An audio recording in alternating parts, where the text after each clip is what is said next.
The Shawshank Redemption, 1994, is not only a masterpiece about hope and freedom, but also a gathering of talented actors who left a deep impression on the audience.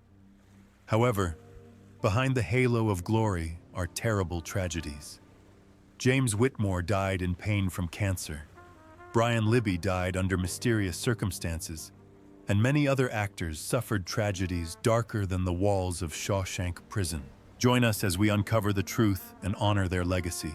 Let's go. James Whitmore as Brooks Hatlin.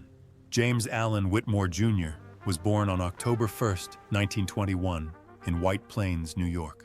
He was 72 when he starred in the 1994 film Shawshank Redemption, playing Brooks Hatlin, a kindly elderly prisoner who works as a prison librarian. With his stoic face, sad eyes, and warm voice, Whitmore turned Brooks into one of the most haunting and moving characters in the audience's heart. Brooks portrayed a man who spent nearly half a century behind bars, unable to adapt to the outside world upon his release. The scene where Brooks hangs himself in a shabby motel room, scrawling the words, "Brooks was here on a rafter," brought countless people to tears and remains one of the film's most heartbreaking moments. A look at the real life of James Whitmore. Behind the glamour are years of trials, stress, and personal pain that few people know about.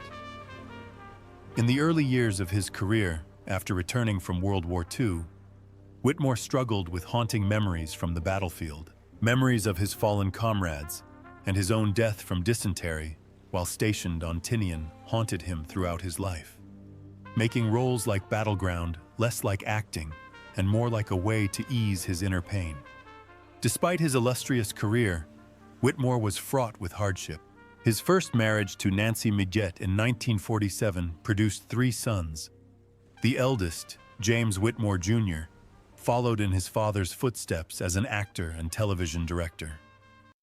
For a time, the family of 5 seemed happy, but as the years passed and Whitmore became absorbed in the demands of the stage and film, the marriage began to unravel. The long tours, the pressures of work, and his wife's growing loneliness at home drove a wedge between them. After more than 2 decades together, they divorced in 1971, leaving Whitmore with a deep sense of emptiness and regret. He remarried, this time to actress Audra Lindley, but that marriage was also tumultuous. 2 strong personalities, 2 busy schedules. They cared for each other, but could not find lasting harmony. Frequent arguments and long separations led to divorce in 1979. Sadly, even when Whitmore and his first wife tried to reunite in the late 1970s and remarry, the marriage only lasted 2 short years before falling apart again, leaving another scar on his heart. During these turbulent years, Whitmore continued to devote himself to his art, searching for balance.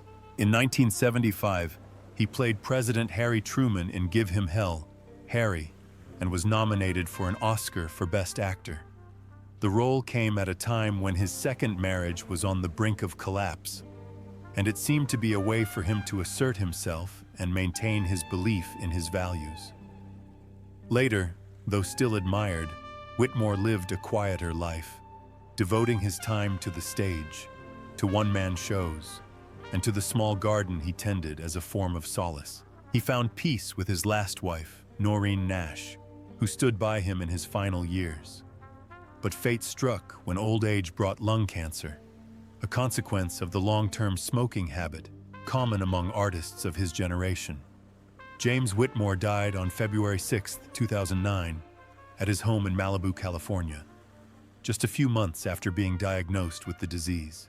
His ashes were scattered in the Pacific Ocean, a fitting tribute to a life devoted to the arts.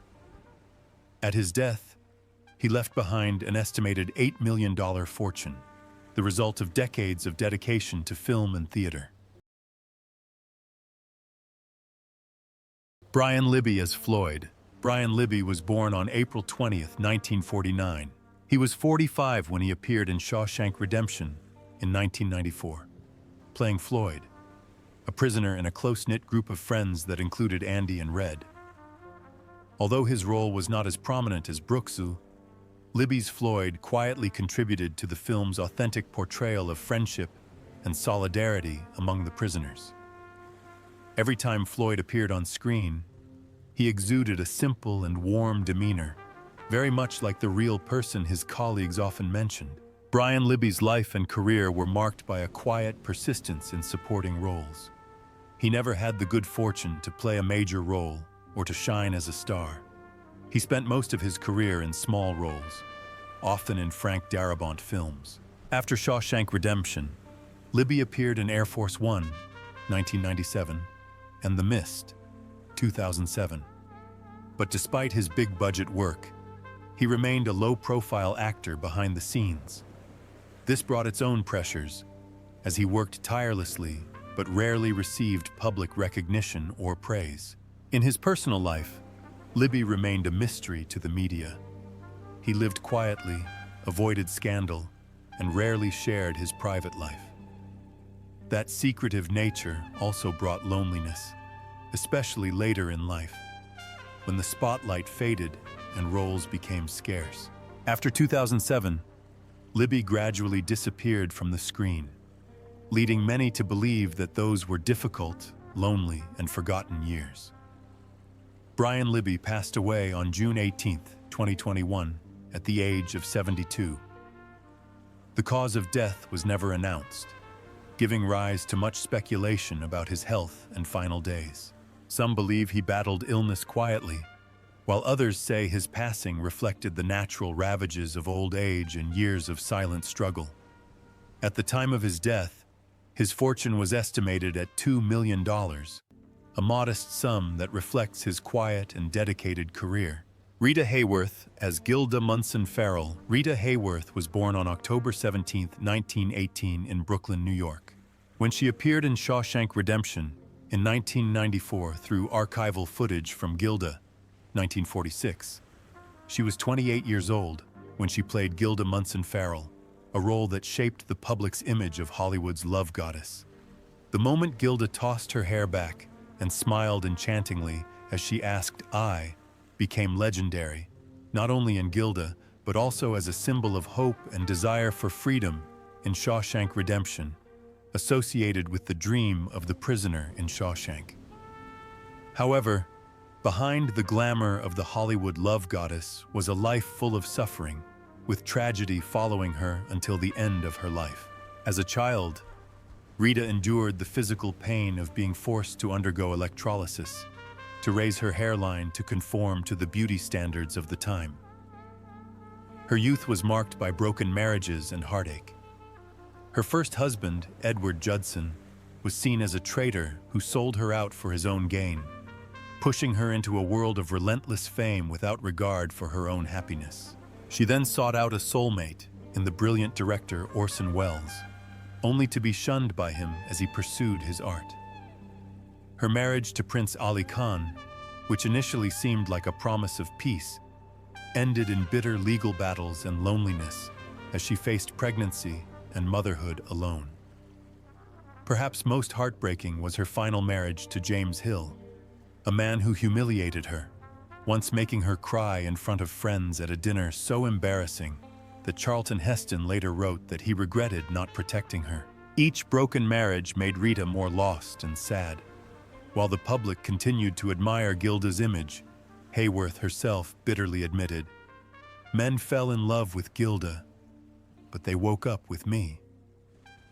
Off-screen, she was a shy, weak woman, longing for a real home, something she never found. After Gilda, Rita's career gradually declined. She was replaced by younger stars, and the rise of television further dimmed her reputation. Although she had memorable roles in Miss Sadie Thompson, 1953, and They Came to Cordura, 1959, she never regained her former luster.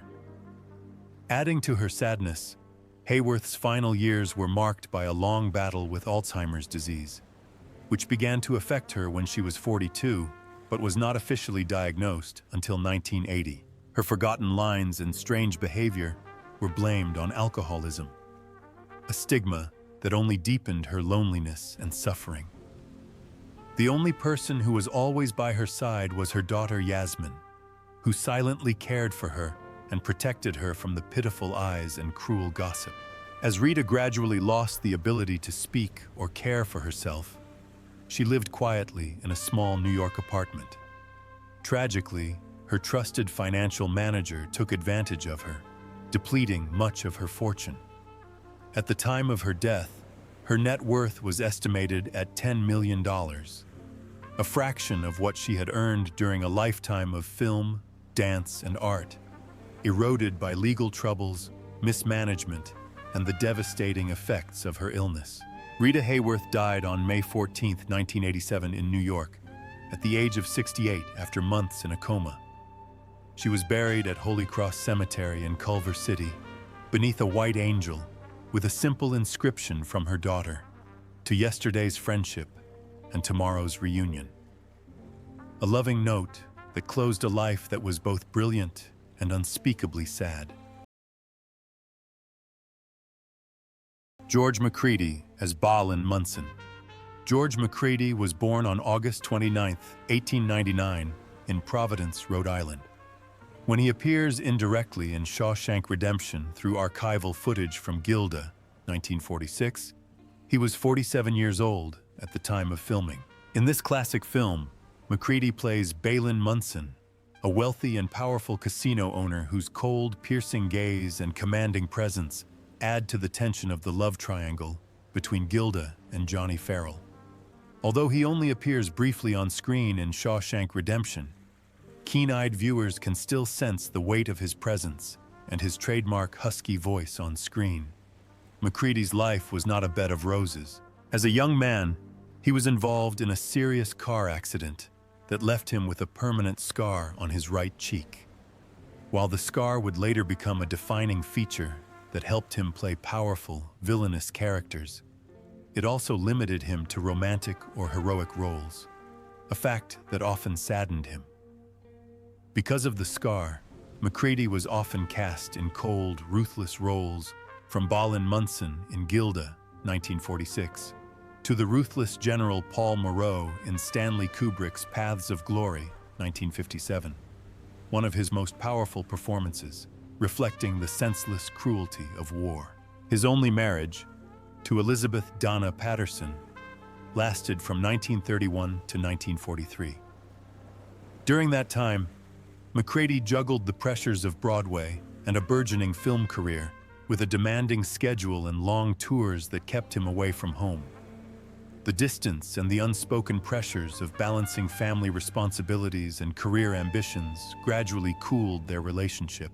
After more than a decade together and 3 children, they quietly split. Macready's personal life was filled with loneliness afterward. He turned to painting, art, and long conversations with like-minded people like Vincent Price to find balance off-screen. They even opened an art gallery together in Beverly Hills, a cultural hub during the war years. In his later years, Macready struggled with emphysema, a disease linked to his long-term smoking habit, which robbed him of the powerful voice that had once defined him. He eventually retreated to his home, where he lived out his final years in peace. George Macready died on July 2, 1973, in Los Angeles, at the age of 73. His net worth at the time was estimated at $3 million, the result of a long, steady, and admirable career. Morgan Freeman as Ellis Boyd, Red Redding. Morgan Freeman was born on June 1, 1937, in Memphis, Tennessee. He was 57 when he appeared in 1994's The Shawshank Redemption, playing Ellis Boyd, Red Redding, the narrator and closest companion of Andy Dufresne in Shawshank Prison. The role not only earned Freeman his 3rd Oscar nomination, but it also became one of the most iconic characters in film history, forever associated with a warm, profound story about freedom, hope, and friendship. With his calm smile and wise, weary eyes, Red touched the hearts of millions of moviegoers around the world. Freeman's personal life has also been filled with ups and downs. After a first marriage of more than a decade to Jeanette Adair Bradshaw, he married Myrna Colley Lee in 1984. The once solid relationship eventually ended quietly in 2010 after 26 years together. The divorce reportedly cost Freeman a significant portion of his fortune, and he was surrounded by rumors of lingering tensions. Another blow to his life came in 2015 with the tragic death of his niece, Adina Hines, whom he raised as his own. A loss he rarely spoke about, but which left deep emotional scars. In 2008, Freeman was involved in a serious car accident in Mississippi, breaking his shoulder and arm, requiring hours of surgery. The accident left him with permanent nerve damage, forcing him to wear compression gloves to improve circulation and live with chronic pain. Despite these hardships, Freeman has never let his physical injuries or personal scandals overshadow his image as a dedicated artist. He continues to work tirelessly, starring in films ranging from Million Dollar Baby, for which he won an Oscar, to recent works such as A Good Person, 2023, and The Lioness series, 2023. Today, at 88 years old, Morgan Freeman remains one of Hollywood's living legends, with an estimated net worth of $250 million. His career spanning more than 6 decades as an actor, director, producer, and narrator is a testament to his resilience and unwavering dedication to his craft. William Sadler as Haywood William Sadler was born on April 13, 1950. He was 44 when he appeared in 1994's Shawshank Redemption, playing Haywood, a friendly, cheerful inmate who brought a bit of light to the otherwise gloomy atmosphere of Shawshank Prison. While not a leading role, the role enriched the picture of prison life and remains one of Sadler's most memorable roles in a decades-long career. Sadler's life was not without its share of sadness. After many years of happy marriage to Marnie Joan Boxt, whom he married in 1978, he faced a heartbreaking loss when Marnie passed away in late 2024 after a 2-year battle with cancer. The loss left a void that was difficult to fill, especially since Marnie was not only his wife but also his spiritual support through all the ups and downs of his life and career. Sadler had previously experienced significant pressure in his career. For example, when he was desperate to win the role of Colonel Stewart in Die Hard 2, 1990, he was judged too young for the role. Determined, he asked a makeup artist friend to make him look 20 years older for another audition. That effort proved his determination and tenacity in his artistic path. But the relentless effort also meant enduring long periods of stress, sometimes leading to burnout. As he dealt with the loss of his wife, Sadler continued to work, using it as a way to fill the void and nurture his passion for acting. He remained active in projects like The Flash, The Rookie, Feds, 2022, and Salem's Lot, 2024, demonstrating incredible stamina even in his 70s. Today, at 75, William Sadler remains passionate about stage and screen, spending more time with his young family. His estimated net worth of $4 million is a worthy reward for a lifetime of dedication to his craft, overcoming all odds. Clancy Brown as Captain Byron Hadley. Clancy Brown was born on January 5, 1959, in Urbana, Ohio. He was 35 years old when he took on the role of Captain Byron Hadley in The Shawshank Redemption, 1994. Delivering a chilling performance as the brutal, powerful, and terrifying prison captain, a role that left a lasting impression on audiences. Behind those memorable villains, Brown's life was also filled with quiet sadness and lingering pain. The greatest tragedy occurred during Brown's childhood, when his beloved older sister Beth died of leukemia in 1964. Brown was only 5 years old, and the loss left an unfillable void in his heart. That early grief sparked a lifelong compassion in him and inspired his dedication to charity, especially the scholarship programs established in Beth's name. Although Brown is known for his villainous roles, he is a devoted husband and father in real life. His marriage to Jean Johnson, which began in 1993, has endured despite the pressures of fame and the challenging pace of his career over the decades. Balancing dark characters like Kurgan in Highlander, 1986, or the cunning Jock Jeffcoat in Billions, 1986, with his role as a caring father at home is not always easy. Brown has admitted in interviews that constantly playing villains can sometimes be mentally taxing, and he turns to books and charity work as a way to relieve stress and find peace.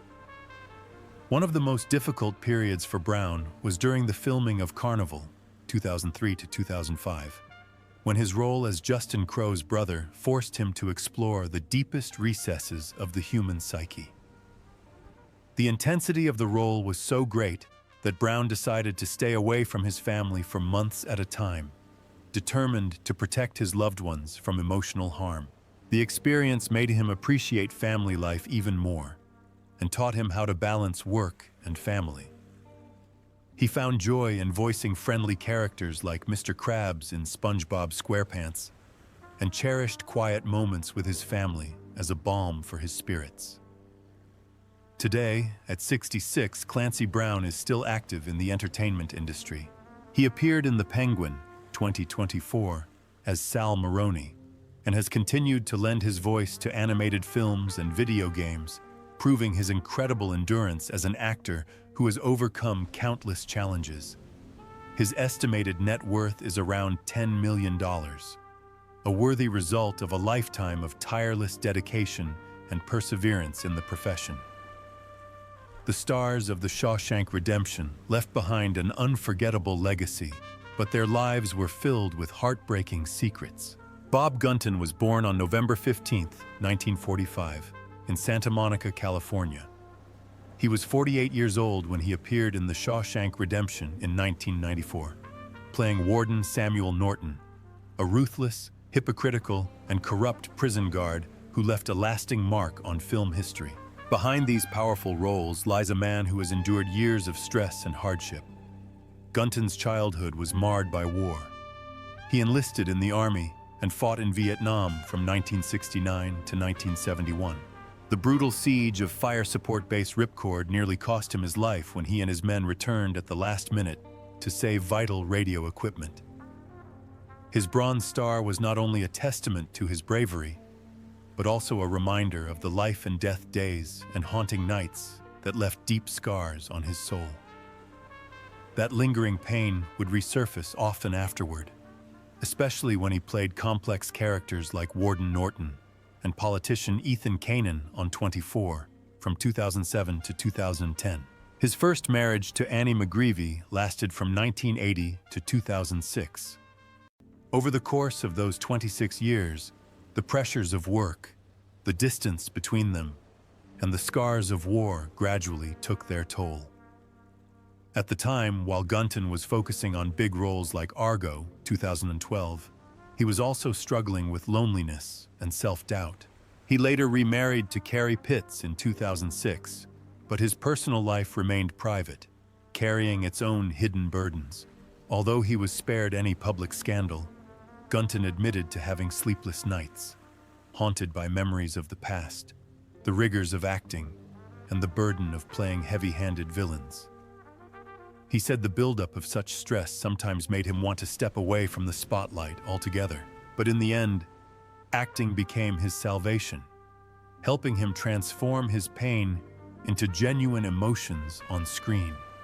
His later roles in Ghostbusters, Afterlife, 2021, and The Inheritance, 2024, were all challenges and testaments to his unwavering determination.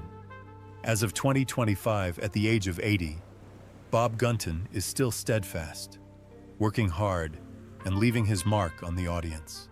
Although he does not possess a huge fortune like an A-list star, with a stable income from royalties from the film Shawshank Redemption and a long career, he has accumulated about $8 million USD. A modest number, but worthy of a life of dedication and overcoming challenges to live fully with passion and art. Tim Robbins was born on October 16, 1958, in West Covina, California. He was 35 when he appeared in The Shawshank Redemption in 1994, playing Andy Dufresne, a smart and intellectual banker who was wrongly convicted of murdering his wife and her lover, and who had been secretly plotting a daring escape for 2 decades. This role was the turning point that catapulted Robbins from a critically acclaimed actor to an A-list star, earning admiration from audiences and critics alike for his profound, emotional, and intelligent performance. Behind the spotlight of his career, Robbins's personal life was filled with tension and turmoil. In 1988, he began a relationship with actress Susan Sarandon, a relationship that was considered one of the most admired in Hollywood, but also one that came with a lot of pressure, as both were great artists with strong personalities and outspoken political views. They were together for 21 years and had 2 sons, but in the end, their love could not withstand the erosion of time and the differences that silently accumulated. In 2009, they broke up with the regret of their fans, closing a long chapter of admiration and unfulfilled dreams. Robbins's second marriage to Graziella Brancusi took place in secret in 2017, but also did not bring lasting happiness.